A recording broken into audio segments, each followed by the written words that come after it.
Moin zu einer neuen Folge von Gerrits Tagebuch. Ihr wartet sicherlich alle auf das erneuerbare Energien-Video, was ich versprochen habe und ihr euch auch gewünscht habt. Das ist ein so Riesenthema, dieses objektiv hinzubekommen. So wirklich komplett super und objektiv. Und die Aktualität holt uns da momentan ständig wieder ein, dass wir da sehr lange für gebraucht haben und auch noch eine Woche brauchen. Wir hoffen, dass wir das nächste Woche fertig haben. Aber genauso im Endspurt befindet sich auch unser Patagonien-Abschnitt. Und ich stehe hier mit Jorge und mein Spanisch ist sehr eingerostet. Ich muss zugeben, eher gar nicht vorhanden, weil ich Französisch in der Schule hatte. Und Jorges Deutsch ist on the way, wie man so schön sagt. Wir haben uns entschieden, dass ich mit Jorge auf Deutsch rede, wir es kurz übersetzen und er dann auf Englisch antwortet. Das wird vielleicht ein bisschen mehr Cuts geben, sozusagen in diesem Video als sonst. Aber das ist, glaube ich, der flüssigste Weg, damit ihr nicht immer in zwei Sprachen mich hört und so weiter und so fort. Deswegen kommen wir zur Sache. Welcome, Jorge. Thank you. And you're showing me the Drake Passage first. We're going to see Drake Passage, later on Glacier.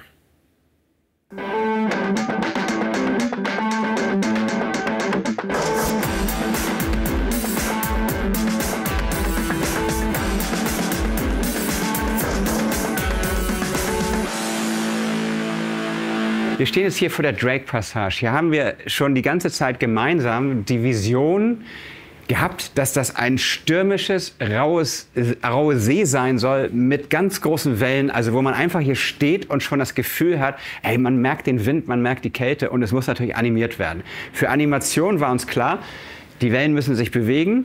Da kommt Tim auch wieder mal ins Spiel mit den Videoprojektionen, dass wir damit natürlich unterstützen können.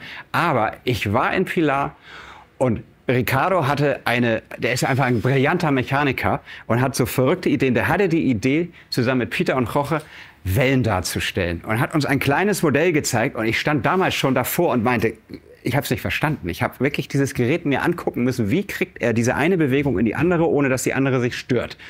Und das jetzt hier zu sehen, möchte ich jetzt von Jorge mal wissen, wie der Weg dahin war. War es einfach, das eine Exemplar, was wir gesehen haben, vervielfältigen und jetzt haben wir es hier? Oder war es wie bei uns auch so oft, Meilensteine und Stolpersteine, bis es endlich zum Ergebnis kam? Das habe ich ihm vorher schon gesagt, dass ich ihn das fragen werde. Deswegen, wie war es denn? Perfect. So yes, it's been kind of a long way. You saw one of the first mock-ups, that crazy expanding disc that was pouring the now keys of the sea, and from that design to this point, like a year and a half later, there was several designs in between, and now the Drake Passage is let's say a crazy machine. If you look under it, it's a crankshaft that looks like a worm with a lot of levers moving up and down, and it's all like a fluent machine that it actually was born from a video that my dad was watching on TV. It was a Bruce Hornsby concert on piano, and he was looking at the levers of the piano moving, and he was like, oh yes, this is what I need for the Drake Passage. And then that was the latest design from that night on, and yes, month later, we had the final designs, the final tests, and then we started to put into production the 35 rows by 9 columns that compose the Drake Passage. These ones that you have here, you have 35 by 9, you have 315 of these keys that move up and down, and it's not only the motion up and down, you get a low-moving sea and a stormy sea, and that's the tricky part. Thank you. And one big compliment is that when Arne saw it first, Arne is always, ich was wieder auf Deutsch, Arne ist ja so bei uns wirklich einer der wichtigen aus dem Mechanikteam, die für Dauerbetrieb so richtig ein Auge haben, die immer sagen, Dauerbetrieb, Dauerbetrieb. Und als er es das erste Mal gesehen hat, klar, ging mir genauso. Es sind so wahnsinnig viele mechanische Teile. Wird denn das halten? Und Arnes Erfahrung zusammen mit euch habe ich ein gutes Gefühl. Ich habe euch gesehen, ich habe beide, nennen wir es Parteien, gesehen, wie sie sich unterhalten haben. Und wir haben gute Ideen entwickelt, dass, falls es nicht funktionieren würde, da war eine extrem gute Idee auch von Jorge, was man denn verändern könnte. Und genau dieses Thema lebe ich so, dass man am Anfang eine Idee hat, eine Vision. dann losläuft und sagt, wir probieren das einfach mal. Dann ist von Ricardo die Idee entstanden, wie man Wellen- und Amplitudenverstellung machen könnte. Dann der Weg hierhin zur großen Maschine war nicht gezeichnet. Es war nicht klar, genau, exakt so machen wir das, sondern wir probieren es und wir entwickeln das Stück für Stück weiter. Und Jorge hat uns ja gerade selbst erzählt, auch Sie haben die Erfahrung gemacht, dass Sie das 3-mal machen mussten. Und das ist genau unsere Mentalität. Denn wenn man am Anfang ganz fest entscheidet, so machen wir das, und da weichen wir auch nicht von ab, und wir planen das bis ins Detail durch und der Plan ist fertig, jetzt können wir es bauen, wäre sowas nicht entstanden. Weil dann kann man nicht mehr rechts und links abbiegen, dann geht man so in die Entwicklung rein. Und ich bin mir sicher, dass sich so ein Gerät nicht auf dem Scratchpad, wie man so schön sagt, hätte durchplanen können. Und deswegen bin ich so glücklich, euch gefunden zu haben, weil es passt einfach zusammen. Wir hätten Patagonien so nicht hinbekommen, wenn da nicht die südamerikanische Mentalität uns immer wieder gesagt hat, nee, ihr Deutschen habt einen falschen Blick auf die Sache und dass ihr mechanisch genauso verrückt seid wie wir. Deswegen, thanks a lot. Thank you for that. Es ist so faszinierend, hier unten drunter zu sitzen. Ich weiß, dass es immer faszinierende Reaktionen von Menschen gibt, die sich die Flughafentechnik hinter den Kulissen angucken. Und ich stehe da immer, ja, okay, haben wir gebaut. Und ich kenne jeden Step, wie das entstanden ist. Die Maschine kenne ich zwar auch viele Steps, die es auf dem Weg dahin gegeben hat. Aber besonders Arne und das ganze Mechanik-Team hat sich natürlich über die ganze Zeit immer übers Internet mit Jorge und Co., nenne ich es mal so, ausgetauscht. Aber auch wir haben es halt das erste Mal hier in echt gesehen. Und es so funktionieren zu sehen und sich vorzustellen, wie die ganzen Schritte auf dem Weg dahin waren, die Lösungen zu finden. Und jetzt übrigens den Piano-Vergleich, also den Klavieranschlag, der ist super. Weil ich sehe es jetzt genau und die Idee, das kenne ich so, dass du irgendwo gerade anders bist, weg von deinem eigentlichen Problem und dann siehst du was und das bringt dich auf die Lösung für das Problem, was dich gerade treibt. Es ist super. So, aber bei aller Begeisterung fällt mir doch noch eine Frage ein, weil ich hätte euch als nächsten Schritt versucht zu erklären, wie es denn mechanisch funktioniert, dass, wenn ich diese Leiste hoch und runter fahre, warum dann nicht das Ganze hoch und runter geht, sondern wirklich sich die Amplitude verstellt, weil das ist genial. Aber ich glaube, Jorge kann uns das besser erklären. Yes, genau. So, as you see, this is you have the main axis with the 35 offset discs that create this eccentric motion, which transmit to this lever right here. And then you have this pivot point right here. This is where the main motion transmit to the top. So when you lower and when you get this up and or you go down, that's where you change the position between this lever and the pivot point. So let's say if you go up, this whole like, let's call it knives, they go inside and they get this piece closer to the pivot point. Yeah. So if this piece is closer to the pivot point, we have very little motion. But if it gets further away, when this is going down, it gets further away from the pivot point, and then you see, like now, it's going up and down a lot more. So if you go up, you get close to the pivot point. And you have very small low motion, but if you go down, you get this. And that's the main function of the machine. I don't know if it's clear enough. So maybe we can... Habt ihr es verstanden? Yeah, we can maybe go again if you have time. So, ich habe den Standort gewechselt, weil der wird gleich mindestens genauso wichtig. Nochmal zur Drake-Passage abschließend. Da fehlt jetzt noch die Projektion. Das heißt, wir werden mit Videobeamern versuchen, das noch realistischer hinzukriegen, als es ohnehin schon ist. Eine riesen Herausforderung ist auch noch die Oberfläche. Wir haben ja alle immer gedacht, dass Stoff die beste Lösung ist. 100%ig sicher sind wir uns da immer noch nicht, auch wenn wir recht kurzlich uns vor der Eröffnung befinden. Aber das ist schon ein ziemlich gigantisches Ergebnis. Also wir stehen hier teilweise vor, weil wir hatten sowas auch noch nicht. Wir haben ja noch keinen Anlagenteil, wo sich die ganze Landschaft versucht, realistisch zu bewegen. Das auf jeden Fall ist noch ein weiter Weg, die Projektion, die Oberfläche, auch noch ein paar Sachen beim Dauerbetrieb. Ich habe eben gerade zwischendurch noch mal mit Arne gesprochen. Da gibt es noch ein paar Problemchen, die lösen wir jetzt. Aber seid gespannt, wie das am Eröffnungstag aussehen wird. Genauso gespannt sein kann man auf das hier. Weil die Idee war, wir wollen einen kalbenden Gletscher darstellen. Typisch für Südamerika, Perito Moreno. Ich war selbst vor Ort, habe es mir angeschaut. Man steht davor, es ist einfach nur gigantisch.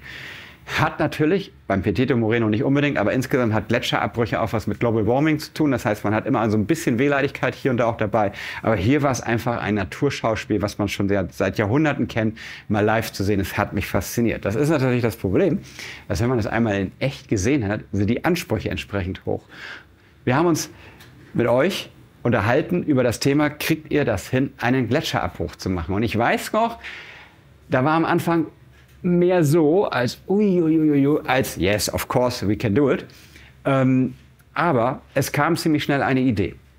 Und da gerade Jorge von seiner Idee so sicher war, dass das der richtige Weg ist und ich heutzutage, nachdem wir hier auch in Hamburg verschiedenste Lösungen mit Echteis und mit allem drum und dran durchgespielt haben, hat er gewonnen. Und jetzt steht er hier und hat ein ähnliches Problem wie ich mit der Formel 1. Ja, es müsste langsam mal eröffnet werden und ist noch nicht ganz fertig. Are you confident to do it in the short time left to bring it to a finish? I certainly hope so, because we have several issues to work with. The first one is the clearance or the space that we have under the scenery to fit the machines. As you see, all of these machines are almost higher than the glacier face or facade. Of course, we have this incline coming in towards here, but it's so close, so very close. We have the limit switches that prevent the glacier to overrun and break, and we have to be careful. And also, it's important to leave an access hatch here for future maintenance, or in case you have to take one machine off for a further bigger maintenance. So it's quite challenging in the time that we have left to build this under construction and to have the scenery on top, which I'm mostly sure that we can make it. All the scenery is on Felix's hand. He's very talented and I think he will do it on time. But we still have to see about the access hatch, the under construction, everything working, everything leaving space for the machines, and some adjustments later. Es gibt hier noch viel zu tun. Das Schöne ist aber, ich habe schon einige Winkel gesehen, wenn man zum Beispiel sich dahin kniet oder dahin kniet und das am besten sogar noch durch eine Kamera sieht, sieht das schon sehr realistisch aus. Denn es war die große Herausforderung, dass ein Gletscher fällt nicht einfach um. Meistens knackt es vorher. Das ist auch noch eine Challenge für uns, weil wir sind für den Sound zuständig. Und dann rutscht das runter und meistens kippt es dann irgendwann ab. Und da das in das Wasser fällt, taucht so ein abgebrochener Brocken dann oft ein, kommt wieder hoch und fängt an, sich zu beruhigen. Und dann schwimmt er weg. Das werden wir nicht alles so hinbekommen. Aber es ist tatsächlich so, dass diese Idee, wie man das mechanisch lösen kann, dem schon sehr nahe kommt. Es ist jetzt an uns allen ein bisschen, auch hier unten kann man in den Antrieb reingucken. Wie kriegen wir das weg? Wie kriegen wir das weggetan? Durch Diffusmachen des Wassers, also leichtes Einfärben. Wasser hat jedoch das Problem, dass es irgendwann sehr schnell umkippt, wie man so schön sagt, also anfängt zu stinken durch Mikroorganismen, die sich bilden. Das heißt, das Wasser braucht die genaue Aufbereitung, die auch unser Skandinavienbecken braucht. Die gesamte Technik sind wir hier noch schon am Einbauen. Und das könnte sich beißen mit dem Einfärben von Wasser. Denn eine Filteranlage ist dafür zuständig, Kleinstteile rauszufiltern, und Farbe, das sind auch kleine Teile. Da sind wir immer noch nicht ganz am Ziel. Alleine mit der Wassereinfärbungs- und gleichzeitig Sauberhaltungsproblematik sind wir hier in Hamburg schon mehr als ein Jahr beschäftigt, aber auch da guter Dinge, dass wir das bis zum Öffnungstermin fertig kriegen. Jorge hat eben gerade auch schon erklärt, dass tatsächlich diese Mechanik braucht Platz. Die ist gewachsen über die Entwicklungszeit, weil einfach wir weiterhin zu den Sternen greifen wollten alle. Und das bedeutet, dass wir hier Hübe brauchen, um übersetzt diese Bewegungen hinzukriegen, die halt hinter der Anlage, unter der Anlage Höhe brauchen. Und das muss jetzt, mal gucken, Felix hat da schon Ideen, wegkaschiert werden, damit das hier fließend zu einem Gletscher wird. Aber das Wichtigste ist, die Mechanik steht, sie funktioniert. Wir sind dabei, sie anzusteuern über unsere Mivo Step, nennen wir sie. Also wir haben so ein Lichtsystem, was auch alles hier beleuchtet. Das sind so Schaltkarten, habe ich euch schon oft genug gezeigt. Und da haben wir auch eine mal entwickelt für Step-Motoren. Die kann das zum Glück perfekt steuern, und ich muss die Lichtsteuerung vielleicht ein bisschen anpassen, um diese genialen Bewegungen zu kriegen. Yes, it not only depends on the mechanics. Of course, the mechanics have to be flexible enough to allow the motion, but it's so much work or so much special work on the programming, because if you don't get the fluent motion between the two-step motors, you will get a robotic motion and will look really, really fake.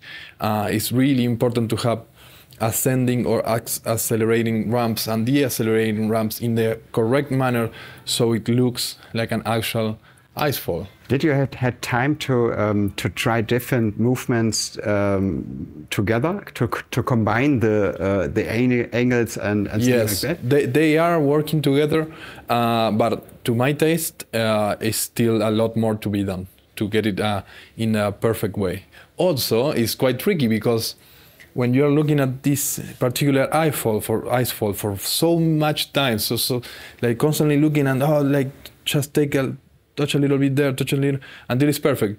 Then you go away for like an hour and you come back and no, it's not perfect. So you start working again and you get lost. Did you try in motion. some random sequences?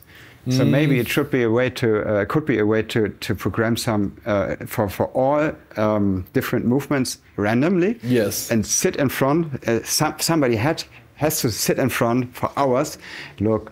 Oh, this was it. Yeah. That could be an idea. That could be nice, and we still have to decide if we are gonna have 3 ice fallings during the day cycle, and then when it's night they are coming back, or they may come back during the day, which is not the best way. So you will see the animation coming back when you have light. So the idea from the beginning was to have the ice fall one time here during the day, then this one, and then the middle one. And then when the night comes and you're distracted with Drake's Passage, the ice comes back to life again. And we still have to decide that. But of course, programming, maybe having 3 or 4 programs on each board could be a very nice idea. So it's impossible for you to detect that is one ice fall is the same as before. This will be like the airport. You have different angles on each specific plane, similar to reality. And in reality, there's not a single ice fall which is similar to the one before. They are all different and they are all really crazy. All right. Ich habe gerade verstanden, dass ich noch viel Arbeit habe, denn meine Ansteuerung für unsere Schrittmotoren kennt auch keine Zufallssequenzen. Und Zufall führt zu den verrücktesten Ergebnissen. Es muss also ein geregelter Zufall sein. Ich habe gerade das große Gefühl, ich muss da auch noch mal ran. Aber was ganz toll ist, dass das noch nicht fertig ist. Weil dadurch, dass es noch nicht fertig ist, wird das Finale, sozusagen das letzte Finish, ein Gemeinschaftsprojekt. Und ich sehe auch überall schon Ideen, die jetzt gerade zusammenkommen. Und ich hoffe, dass wir das bis zum Eröffnungstag rund kriegen. Ansonsten nachschleifen kann man das Ganze immer noch. Ich bin super gespannt, weil diese verschiedenen Bewegungen dann den Zufall mit reinbringen. Da wird es Momente geben, die werden einzigartig sein und sie werden auch nicht wiederkehren. Das heißt, das ist das Ziel, dass man wirklich vor einem Gletscher steht und hofft, dass er abbricht. Ich habe nämlich da gestanden und bei mir ist nichts passiert. Ich habe da stundenlang geguckt und gestanden und es ist nichts Großes abgebrochen. Und genau dieses Erlebnis wäre auch toll. Natürlich wird hier immer was abbrechen, weil das will jeder gesehen haben, aber dass man einen besonders tollen Abbruch erwischt und der wird Zufall sein. Da freue ich mich wirklich sehr drauf. Jorge, thanks a lot to all the team und vielen Dank an euch, dass ihr mal wieder zuschaut und dass ich euch so tolle Dinge erzählen darf, weil wir brennen dafür, wir feiern es selbst ab, dass wir das machen dürfen. Verrückte Ideen, ohne viel zu planen, einfach umzusetzen. Und ich bin so glücklich, dass wir da Menschen gefunden haben, die genauso denken wie wir. Und ich wäre auch sehr glücklich, wenn ich euch endlich sagen könnte, Formel 1 ist fertig, da mache ich ein andermal weiter. Und jetzt ganz wichtig, dieses erneuerbare Energien-Thema ist so schwer gewesen, das wirklich objektiv und so, dass es keine Ängste verursacht und dass es keine Wut verursacht und was weiß ich nicht, zu drehen, zu sprechen, zu schneiden und so weiter und so fort. Wir sind da immer noch dabei. Schaut es euch an. Unser Ziel ist nächsten Donnerstag. Bis dahin freue mich, euch wiederzusehen. Tschüss.